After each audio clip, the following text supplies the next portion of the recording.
Hello there, I'm Aidan the Happy Bluesman. I am very excited because today we're going to be talking about one of my favourite topics in blues lead guitar, the Albert King box.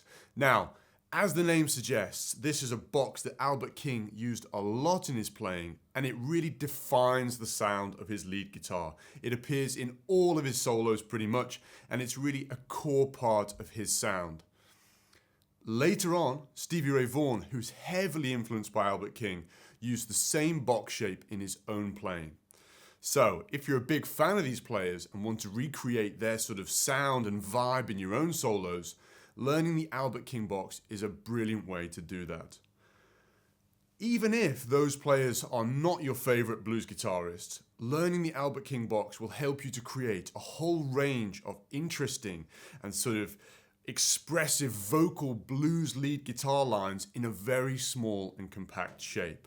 It's a wonderful pattern to learn and be familiar with, and it will help you create a whole range of interesting ideas with just 5 notes. So, before we dive right in, here's what we're going to cover in today's lesson. We're going to look at what the Albert King box is and how it's constructed, where you can find it in a range of different keys.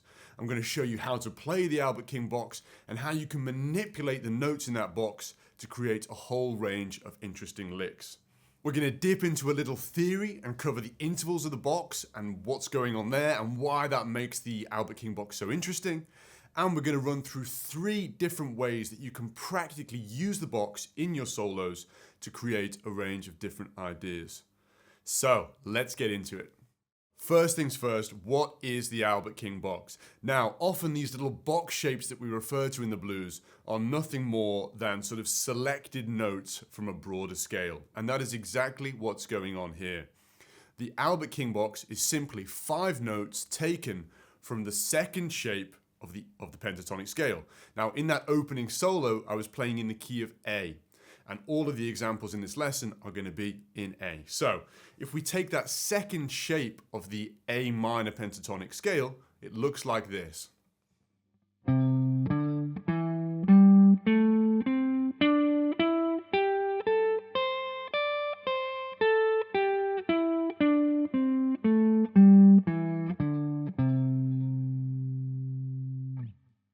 And the Albert King box is just the 5 top notes of that scale shape. So here we're going to start on that 9th fret on the G string, and I'll talk about the fingerings in a minute, but I'm going to be doing this with my middle finger. Then on the B string, 8 and 10,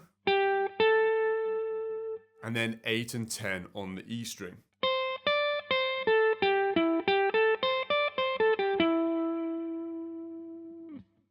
So as you can see, nothing more there than just those 5 notes from the top of the scale.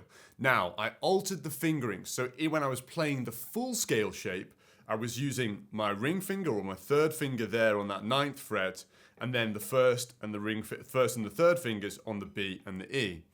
I altered that slightly when I was playing or thinking in terms of the Albert King box to replace that first note with my middle finger. That is really to just put me into a great position to actually then access the rest of the notes on the box and execute ideas like string bending, sliding, hammering on, all that good bluesy stuff. We'll talk through that in a moment.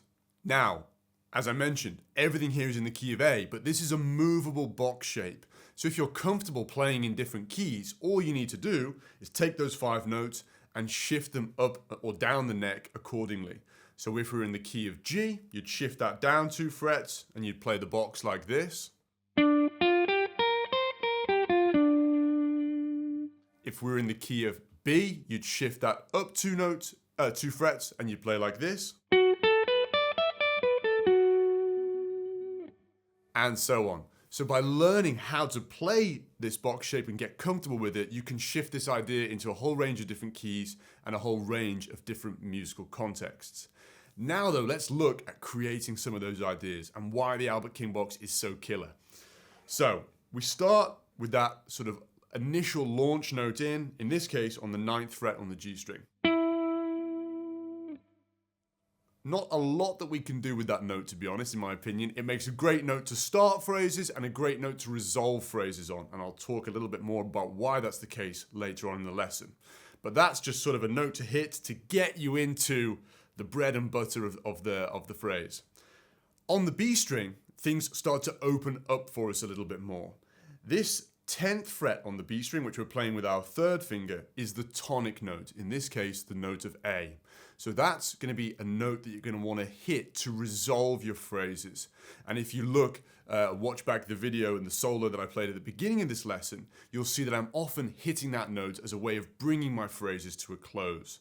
The tonic works really, really well for those points of resolution, so you're not going to want to be bending that note, but instead targeting it as an end point for your ideas. That 8th fret, however, with the first finger, many more options to play with here.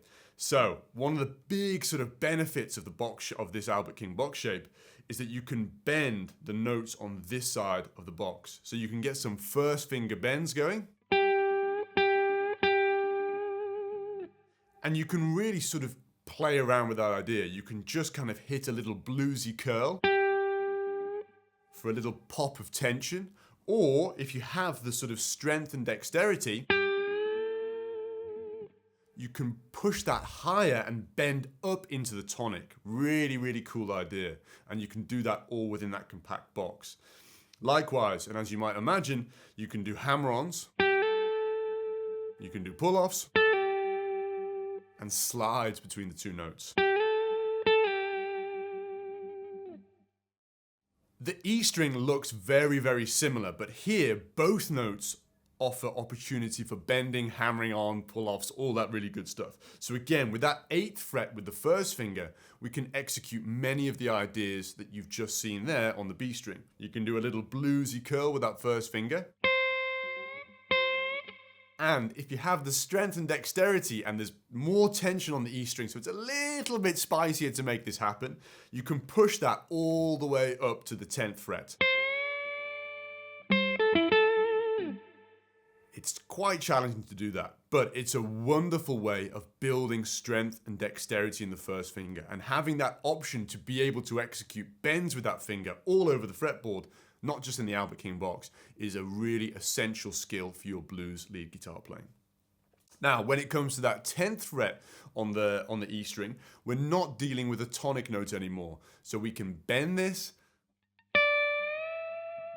and it's going to sound wonderful, and we can do slides, hammer-ons, pull-offs, as before between the two notes. So, as you can see, a huge amount of mileage from just those 5 notes. Now, if we start to expand that and take one step further, we can get even more, or we can be even more intentional with what we're doing here. So what I just showed you there was kind of pretty much sticking rigidly within the minor pentatonic scale. All of those notes are from the minor pentatonic scale, and bending in that way, apart from the sort of little blues curls, will essentially keep you within the framework of the minor pentatonic scale. However, if we start to expand our vision a little bit, then on this high E string, there's a couple of different options that we can play with.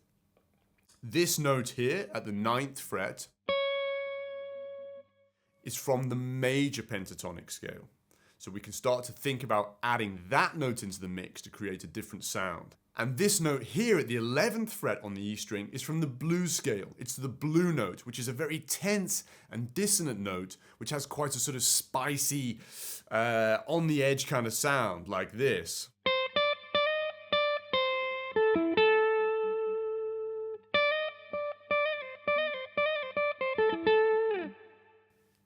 So, with those 2 additional notes in mind, we can get even more mileage from the idea.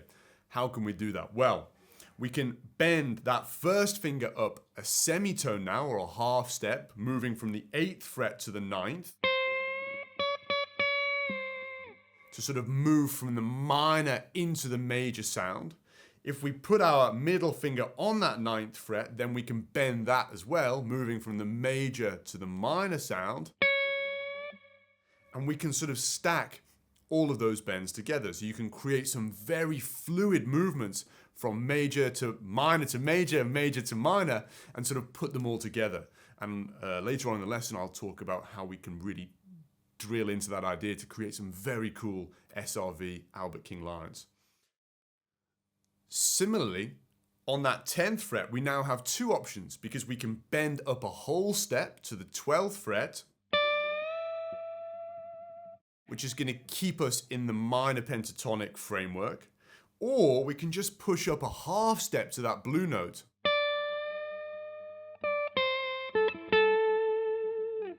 And in that way, you sort of target and dip into a little bit of that tension before then resolving back to your kind of minor pentatonic lines.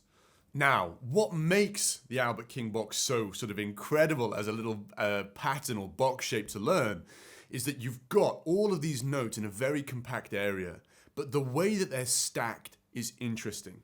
So if we dip our toe into theory for a moment and just talk about intervals, you might see why that is the case. In the minor pentatonic scale, you have 5 notes, the intervals of which are as follows. 1, flat 3,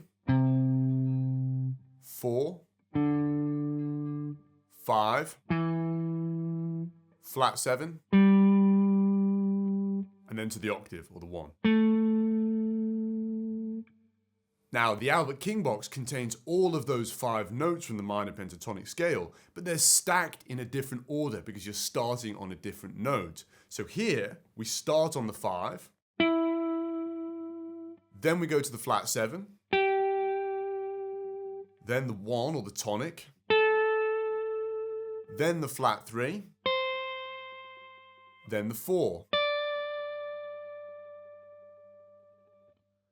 And just that sort of switching around of the intervals and the order in which they appear really alters the way that you might phrase. So if we're thinking about playing in our kind of first shape of the minor pentatonic scale, which is really where most of us get started and where a lot of us, stick and create a lot of ideas, we might be phrasing sort of ideas like this.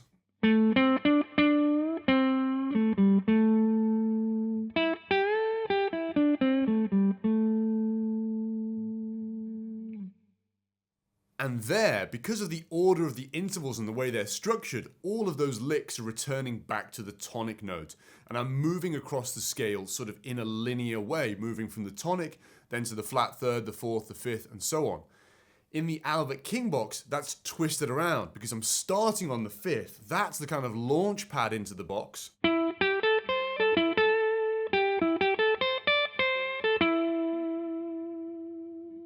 And it also kind of encourages you to fall back and resolve phrases on there. So immediately you get a new flavor, a new idea brought into the playing. It's really, really cool, and it will help you to get much more mileage and create a sort of different sound in your blues lead guitar. Now, if you don't really feel so comfortable with the concept of intervals, or it's a new concept for you, don't get too worried about the specifics there. I've popped some links below to courses and articles I've written on the topic, and they will help you to get up and running with these ideas. The main sort of point to take away, and that you can kind of implement straight away, is to use your ears. Think about the different ways that you can move across that box, the different notes that you can land on. You've got that tonic there, great point of resolution. You've got the fifth there, another cool point of resolution. And then those other 3 notes are just there to, for the taking in terms of bending, hammer-ons, pull-offs, all that good stuff, a whole variety of different bends, and really moving between and stacking those techniques together as much as possible. So if you go back and you watch that opening solo, you can see I'm bending, I'm doing hammer-ons, I'm doing pull-offs, sliding between the notes, really packing those 5 notes densely with techniques. And you can do the same, and you need to do the same if you want to bring these notes to life. Now then, let's look at 3 cool ways or 3 frameworks that you can use to implement the Albert King box in your playing and start to create some of these ideas in a range of different musical contexts. The first way that you can use the Albert King box is to sort of give a framework to your solo. So you can actually just spend the majority of your time in the box shape, and you can actually get double the amount of mileage by replicating the box shape elsewhere on the fretboard. So I'm not going to run into fretboard connections in full detail here. I've got courses inside the Blues Club for all that good stuff. But because of the nature of the way that the fretboard connects, you will find the exact same notes of the Albert King box here.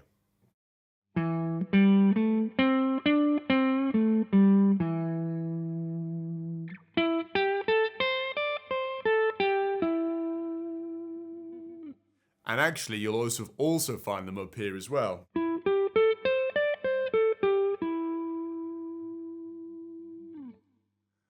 So the Albert King box, as we know and love it, is kind of in that position that I've shown and that I've focused on there.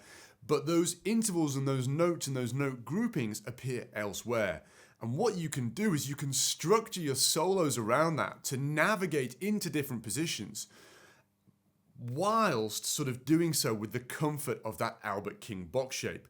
So I could start a solo, or you could start a solo in that sort of first minor pentatonic shape, targeting the notes of the Albert King box. Then move up into your Albert King box here, and then if you feel confident enough, move into that Albert King box there. In each position, you're going to be in a different pitch, a different register. There are different notes surrounding you, so you can kind of create different ideas. But again, in each position, you'll be creating that little beautiful Albert King sound, and you'll feel confident about what you're doing because you're just relying on and targeting the same box shape. So let's look at that nice and slowly, how you might do something with that in mind.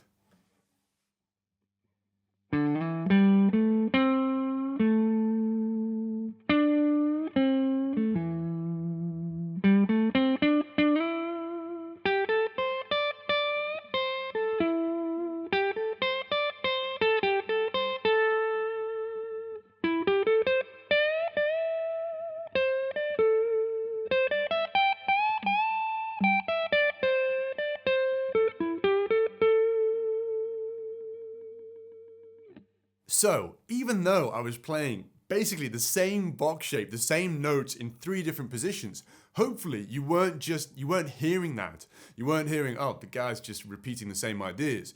Because there it sounds different to there compared to there. But as a player, it puts me into a very comfortable position because I'm just relying on that box shape and I have that very clear framework.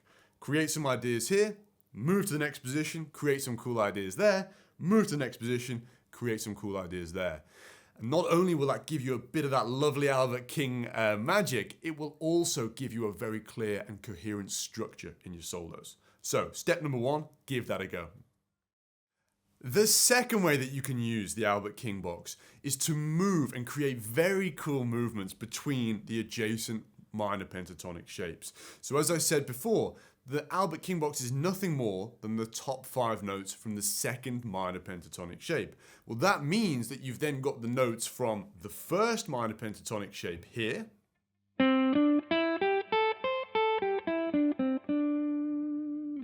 and the third minor pentatonic shape here.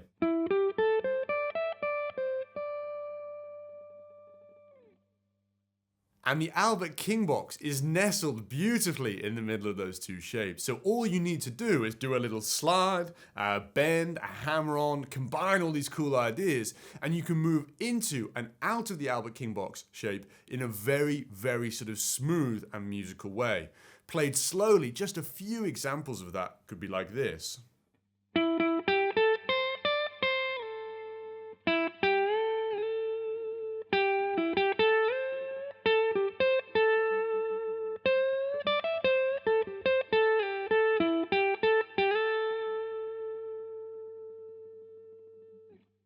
By the way, all of the tabs for the licks that I play throughout this lesson, as well as the tab for the opening solo and the backing track, are found in the full lesson inside the Blues Club, and the links for that are in the description below.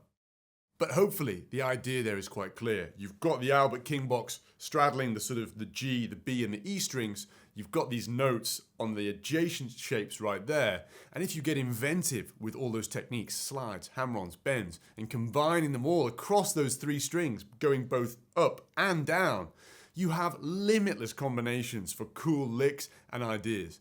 And actually this is one of the ways that Stevie Ray Vaughan often would use the Albert King box, sort of creating little ideas there and then moving back quickly into the first shape like this.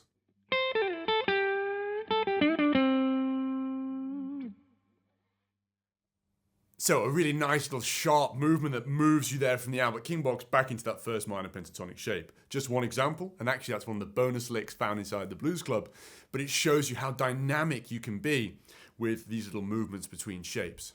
So, if you're sort of struggling to move across the fretboard and connect different ideas, use the Albert King box as that kind of central framework and then dip out into the first pentatonic shape, into the third pentatonic shape, and give those little different connections a go. It's a wonderful way to use the Albert King box in your playing. The third and quite specific way that I like to use the Albert King box is with what I call bend stacking. Now, this is a bit of a Stevie Ray Vaughnism. This is definitely how he kind of used the box. Most famously, I would say, in the song Texas Flood. And it's a wonderful way of building some tension, creating momentum in a solo, especially if you're not yet technically at the point where speed is something that you can use. A lot of players want to focus on speed, shredding their way to the kind of climactic point of a solo. But if you don't yet have that sort of skill set, then this bend stacking idea is wonderful, especially in a bit of a slower blues context like that Texas Flood. Now, what we're talking about here is that additional note, or what we're using here is that additional note in the key of A on the 9th fret on the E string. So we're talking a note from the major pentatonic. So to implement this bend stacking idea, we're sort of adding to that Albert King box with that major note. So now the full box shape would look like this.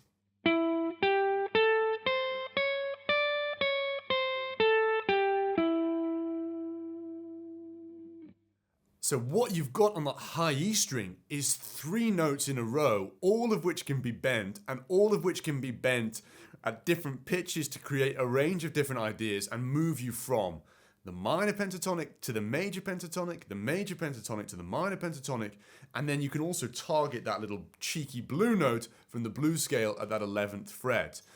So the way that Vaughan implements this in Texas Flood is something like this.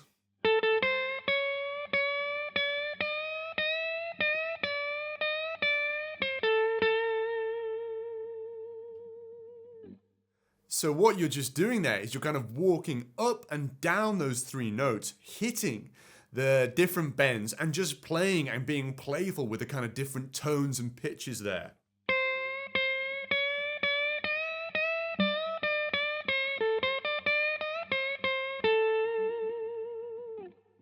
Just one example, but you can extend that. You can really, cut that in 100 different ways by extending the bends, combining the notes in different ways, altering the pitch, all that sort of good stuff. And it's really a wonderful way to build momentum because you're ramping up the tension.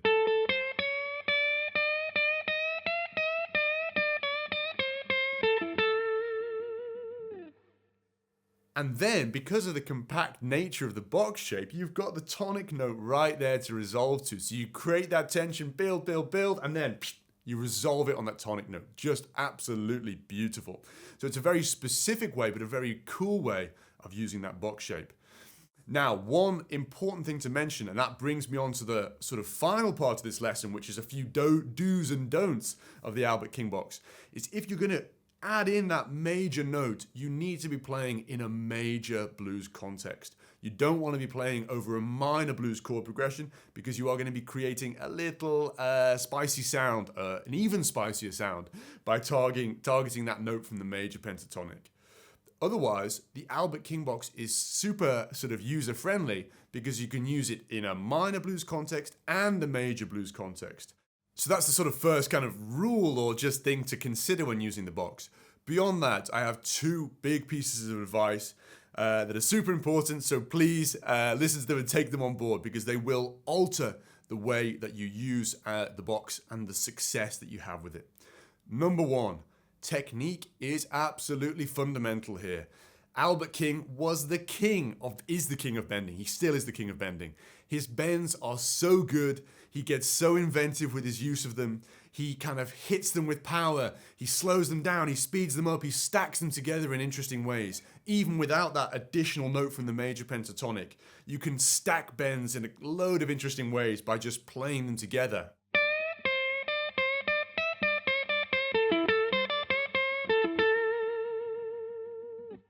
And again, build that energy, build that intensity without having to play, notes all up and down the fretboard. The same applies to vibrato and pick attack. A lot of Albert King's playing and Stevie Ray Vaughan has that energy, has that intensity, and it comes from those techniques.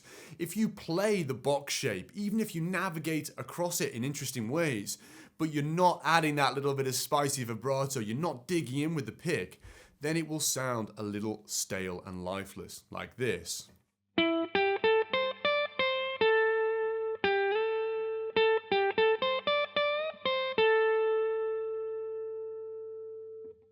I almost couldn't even help myself on adding a little vibrato there because it's so fundamental to this sound. Conversely, if we add that sort of intensity, we really play with intention here, then suddenly everything changes.